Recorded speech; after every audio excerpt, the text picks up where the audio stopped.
How you guys doing? Welcome to the show, baby. We are at episode 479. I would like to welcome Wanderer to the Throttle Club. Thanks for joining, and you can now get into all the member-only section, not only on YouTube, but on HarleyLiberty.com and Discord. If you want to join the Throttle Club, all you have to do is go over to the YouTube channel and hit join. You cannot miss it, man. It's real easy. Just hit that join. We got 3 levels of support, $1.99 a month, $3.99 a month, and $9.99 a month. If you would like to donate to the show, you can do so over on Super Chat or Cash App at $ Motorcycle Madhouse. All your support is appreciated, and all those that have donated, you guys are cool. If you don't feel like to donate, enjoy everything. It's free, as Scooter Tramp Scotty would say.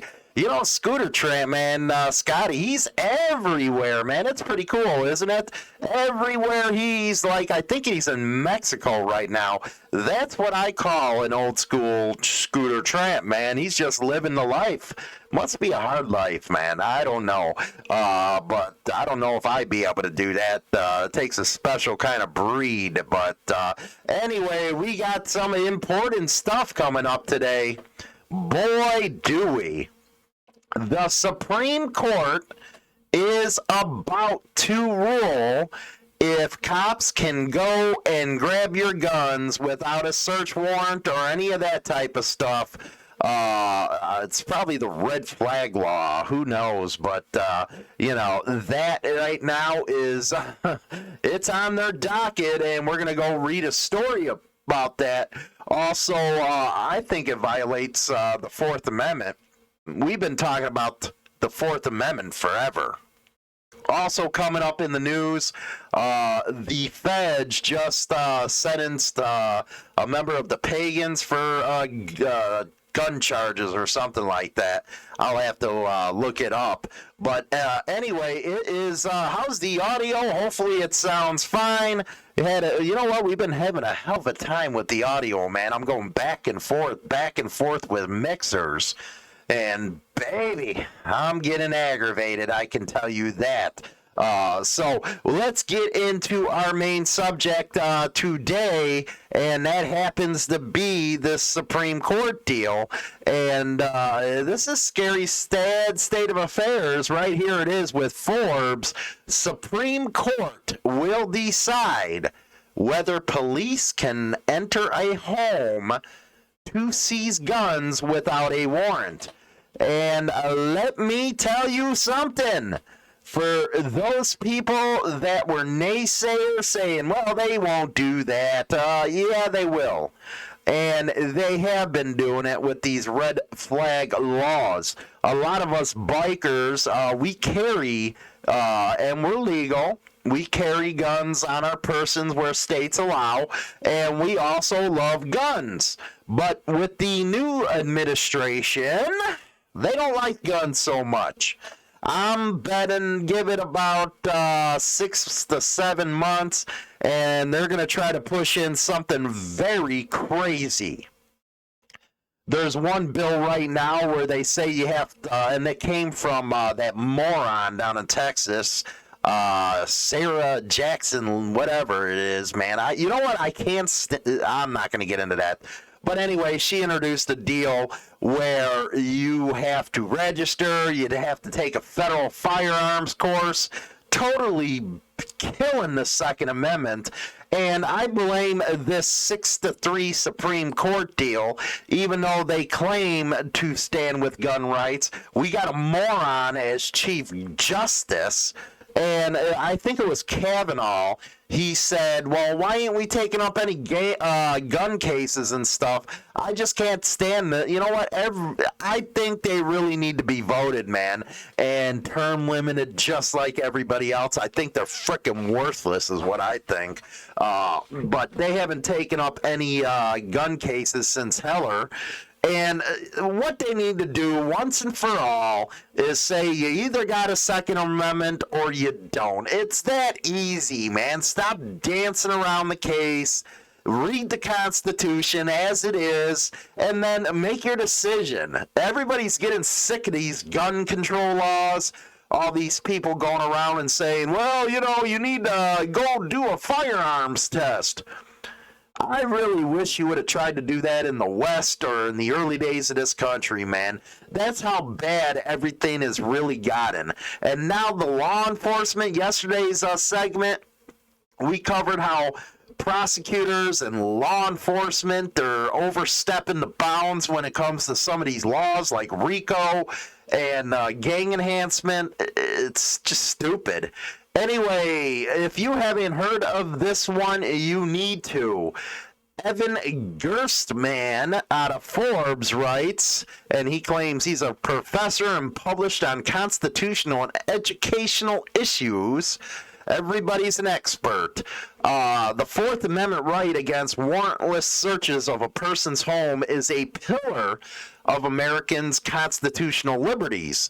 Before a police officer or any other government official can enter your home, they must show a judge that they have probable cause that they will discover specific evidence of a crime. Now, what's funny about that is it's not real hard to dial a judge, as I call it, and get yourself a search warrant. It's not hard at all. They do it all the time. So that's another way that they skirt the law. Half of these people, most of them, probably golf together. It's just insane. 2-minute deal, and boom, here's your freaking warrant. I think it's ridiculous. There are some limited exceptions to this right. There is an exigent circumstances exception. If a police officer looks through a home's window and sees a person about to stab another person, the officer can burst through the door to prevent the attack. There is also the emergency aid exception. If the officers looked through the same window and saw the resident collapsing from an apparent heart attack, the officer could run into the house to administer aid. Neither of these cases violates the Fourth Amendment, and few would argue that it should be otherwise. Very interesting. Very interesting. You know what? I don't want to seem heartless or anything, but a Fourth Amendment's a Fourth Amendment. I don't know if the framers were thinking that type of deal when they made it, but over the years, they really eroded the Fourth Amendment and what it has to mean. So, then they're going to, next thing you know, well, it's a red flag law. Well, they're a danger to themselves and everybody in the community. So we have to go in and get it. See, that's how they skirt stuff. However, there is a broader cousin of these amendments called the community caretake, and there it is. Exception. It originally derives from a case in which the police took a gun out of the truck of an impounded vehicle without first obtaining a warrant. The Supreme Court held that there is a community caretaking exception to the Fourth Amendment's warrant requirement. See, that's where it's pretty funny. These judges, these so-called Supreme Courts that are supposed to uphold the Constitution, rule on the validity of what the police are bringing towards prosecutors in a criminal type of deal, of what the Constitution, letter by letter, is supposed to say. Now, you got some people that are called originalists, and then you got people that are called dummies that say the Constitution's an evolving document. I don't believe that. I'm an originalist. And I do not believe that this goes, I do believe this goes against the Fourth Amendment, because community caretaking exception, the cops can say every damn thing they want, just like they do with this gang enhancement crap. They can just make it up. as much as they want. Make it up, as they go type of deal. Anyway, totally divorced from the detection, investigation, or acquisition of evidence relating to the violation of a criminal statute. The court held that police activity in furtherance of these functions do not violate the Fourth Amendment as long as it's executed in a reasonable manner. Another thing I don't get is how these judges, who are supposed to be blind to all freaking sides, are allowed to be a part of a political party. That is just nonsense, if you ask me. Note that unlike the first two exceptions, this exemption is not limited to immediate emergencies. In the Supreme Court case just described, there was only a general concern that vandals might eventually break into the impounded car and steal any weapons that were in the trunk. So the community care exemption is far broader than the other two. What I was saying earlier, they'll use that broadness to skirt the damn law. And, because I read these things as I go with you guys, but I can almost guarantee that's similar to what they're trying right now with the warrantless searches of a home for a gun. Also, all three exceptions allow warrantless searches so long as the police officer acted reasonably. Officer and reasonably do not go together. Can we agree on that? They don't go together. That is one of the easiest constitutional standards to meet and is a significantly lower standard than probable cause, which is required for a warrant as long as an officer might reasonably think that a warrantless search will alleviate a danger to the community. The search is considered constitutional. Now, here is the scary part. You got 5 Republicans, Roberts, I don't consider him a one. He's a lefty. He's just like everybody else that claimed to be freaking Republicans and went left. But anyway, they always fall on the side of cops. That's why you got to worry right now. Until that decision's handed down, you don't know what the hell they're going to do.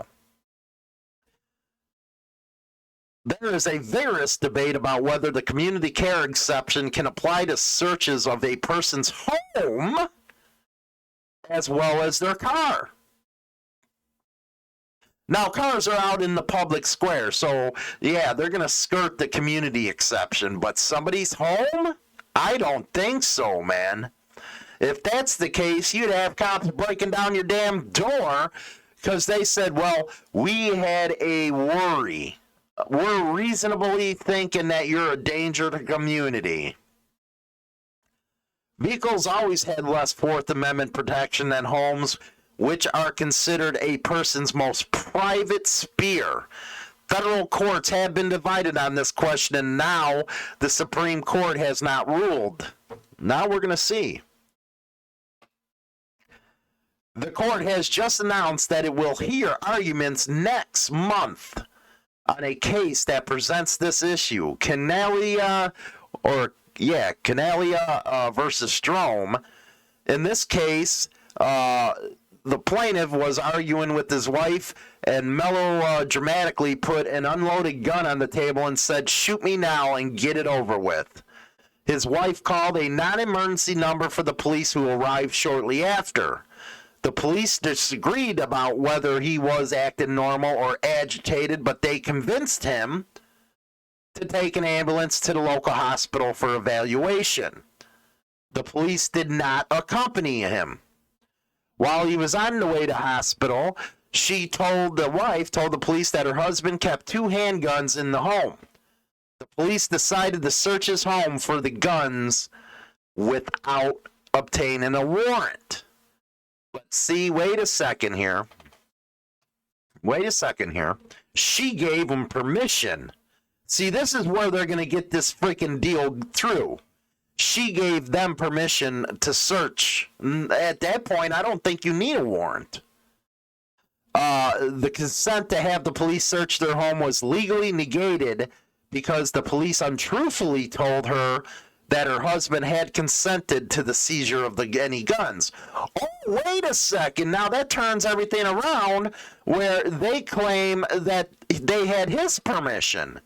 But they were, the judge puts it in their hands to be reasonable. That was a lie. How's that even debatable right there? The police located and seized the two guns. He sued for the violation of his Fourth Amendment right to privacy and his Second Amendment right to keep handguns in the home for self-protection. The First Circuit Court of Appeals, which is the federal court just below the Supreme Court, sided with the cops. Again, conservatives. The court wrote, at its core, the community caretaking doctrine is designed to give police elbow room to take appropriate action when unforeseen circumstances present some transient hazard that requires immediate attention. Understanding the core purpose of the doctrine leads to the conclusion that it should not be limited to the motor vehicle context. Slowly stripping away at your constitutional right, these judges. Slowly, they're nipping. That's what they're doing. They're nipping.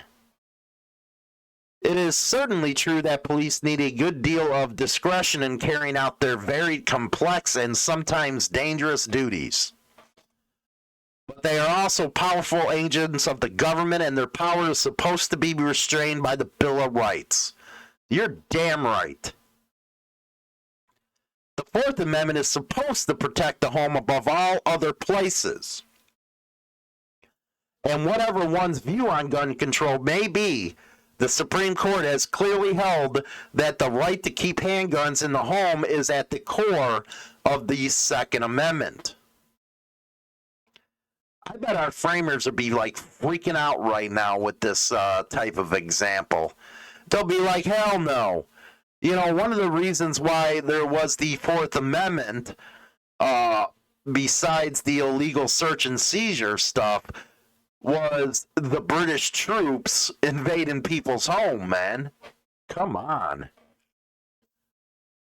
Unlike the extingent circumstances and emergency aid exceptions, the community caretaking exemption is not limited to circumstances where there is no time to apply for a warrant. So a cop can basically say, well, we didn't have time. We had to act. And the question of what sort of caretaking falls under this exemption is extremely vague. That's what they want. They want it vague. They want it vague. That's how it is. Unreal. And add the question of the sort of caretaking falls under this exception, again, is extremely vague. Will the police be able to use it, for example, conduct warrantless searches of political protesters' homes? Remember, last episode, 478, we talked about that case happening in Phoenix right now, where they arrested 17 people, 3 minors, and put them on the gang list and are charging them as a gang, political protesters. And that's a very good question. Let's go over it again. Will the police be able to use it to, for example, conduct warrantless searches of political protesters' homes to make sure they aren't planning on violent behavior at their next political rally? The Supreme Court is going to take a very close look at this case, and there's a good chance that they will overrule the lower court's decision. Let's hope so, but I know with them justices, usually what happens if they're going to side with the cops. That's just the way they do things. But this is one of the reasons, we've been covering a lot of laws, a lot of legal cases that pertain to bikers and stuff, and this is why.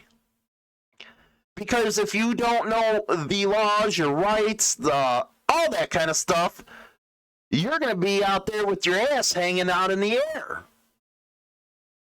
Ignorance ain't a defense to this kind of stuff. It really isn't. And that's why most people get screwed in court. Let's go on to the main news story today. And that is the Southern District of West Virginia. By God, West Virginia. The Department of Justice. 2 felons sentenced to federal prison for gun crimes. Mike Stewart announced that 2 felons were sentenced to federal prison. John Brady Studenek, a member of the Pagan's Motorcycle Club, was sentenced to 42 months in prison for being a felon in possession of a firearm. Upon release, he will be under supervised release for an additional 3 years. The United States requested and the court imposed a sentence above the range recommended by the United States Sentencing Guidelines for this case due to his history of violence. He previously admitted that he was riding a motorcycle on 7th Street in Parkersburg when an officer with the police department attempted to perform a traffic stop. Now, I'm under the impression that the Constitution says you got a right to bear arms. Now, if you do your time and pay your debt to society, why can't you own a gun? A lot of these gun laws were passed after the assassination of John F. Kennedy. So, I still don't get it. Where is this coming from? I think down in Texas, they actually do this, where if you pay your time, you do your time, you're allowed your guns back. You paid your debt to society. Just because you're a felon doesn't mean you cannot own a gun. That's just my freaking point of view. I don't know yours. He fled eastbound on 7th after the officer activated the overhead lights and siren. Maybe, he was scared. I don't know. Maybe he thought it was a fake cop. In the process, he was traveling approximately 90 miles an hour. He passed multiple vehicles using either a turning lane, so he broke loose.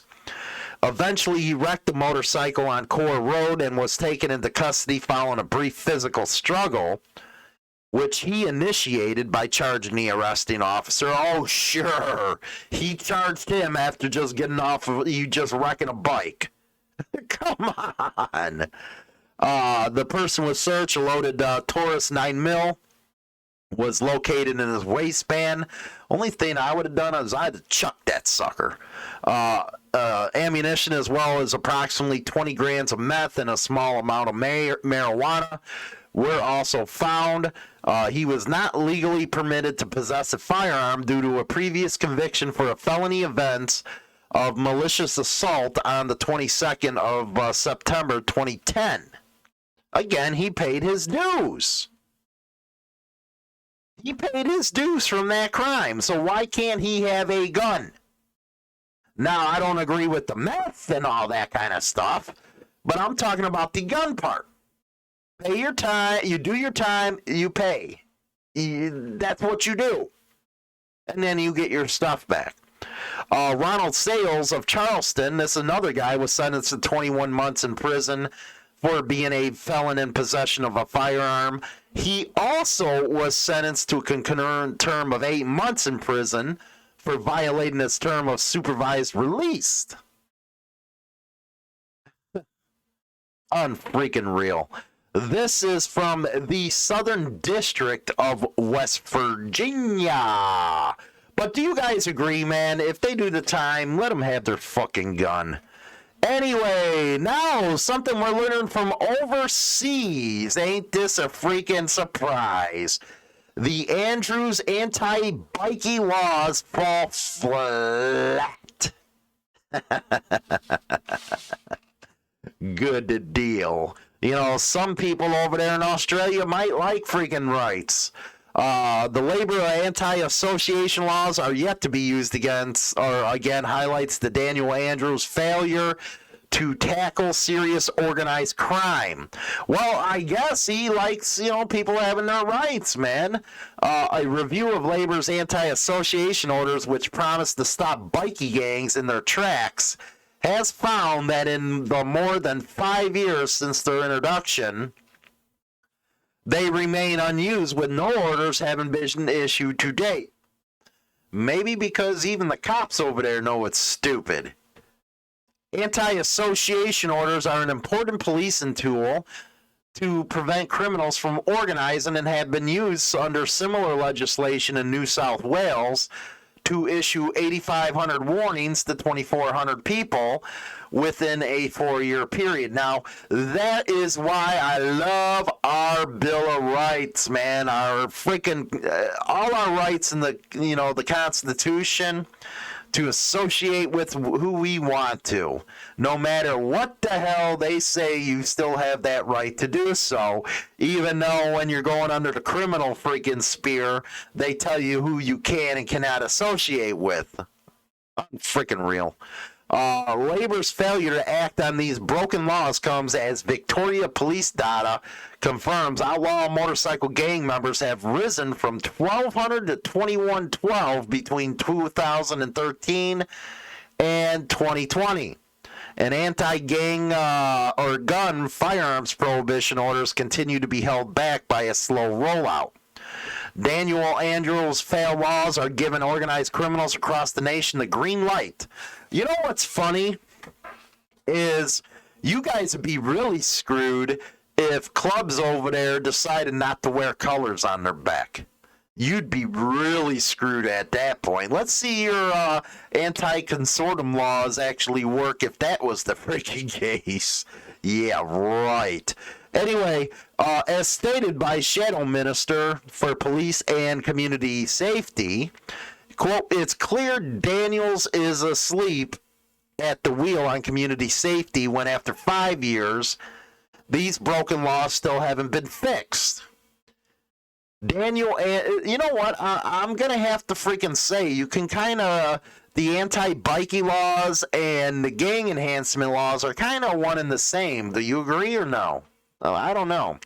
Labor has left police with one hand tied behind their back in local communities fending for themselves. You know what? There was a report and there was a study out of Australia that pointed out most of the crime ain't done by the bikies or the clubs. I think it was 0.01% or something like that.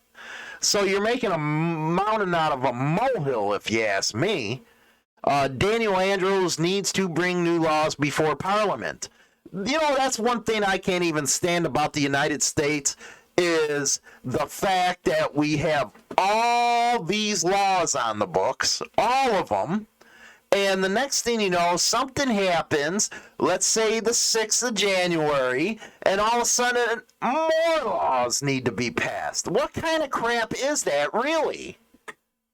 We already got the stupid Patriot Act, and that comes up for renewal every 4 years. And every 4 years, they re-up it like it's nothing. I think the only one that is against re-upping it and government interference and all that good stuff is Rand Paul.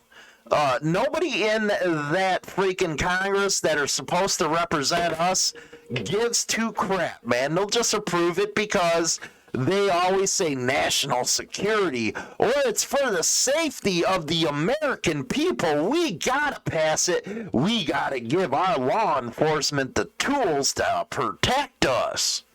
That's always the excuse, man. They never go through the data to see, okay, is this law actually working or is it hindering the lives of our people? And that act has really hurt a lot of people around this country since it was enacted. When they enacted it after the 2001, after those attacks, it was fly at the seat of your pants. It was all emotional reaction, and that's what a lot of these laws are, especially when it comes to gun control. Something pops off, next thing you know, everybody else has to be freaking punished for it. And what they won't tell you is they want an Australian type of gun grab. They want to go after private citizens and say, oh, we want to help people. Well, the problem with that is we got a straw man law on the books that takes care of people that, shouldn't have them. You don't need to make new laws against something like that. That's what I'm saying. You make new laws, or you go for the gun grabs, or, you want to scare people into thinking there's assault weapons on the street when all they are is dressed up and they make you, they're scary looking to you. Politicians are, they're pieces of crap. They really are. They got no dignity. They got no freaking respect for the Constitution of the United States. It's only about their big deal as it comes to their donors. These people don't represent us anymore. They don't. And the problem with us is you let them do this stuff by electing them over and over and over again because people are too lazy to look into their viewpoints on issues, and you just vote DNR. That's all you vote for. You don't care. It's okay, I'm a hardcore this or I'm a hardcore that. No, what you are is a hardcore schluck because you're uninformed and you're ignorant. And it's that ignorance that starts all the ball rolling, and it just snowballs along. Next thing you know, we're sitting there like, we have no rights and stuff.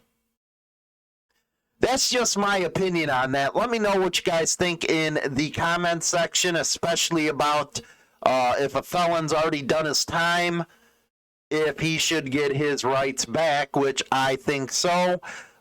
With that, you guys have a good one. Don't forget to join us on Discord, man. I love that Discord. And go over and visit HarleyLiberty.com for more biker news. I'm Ari.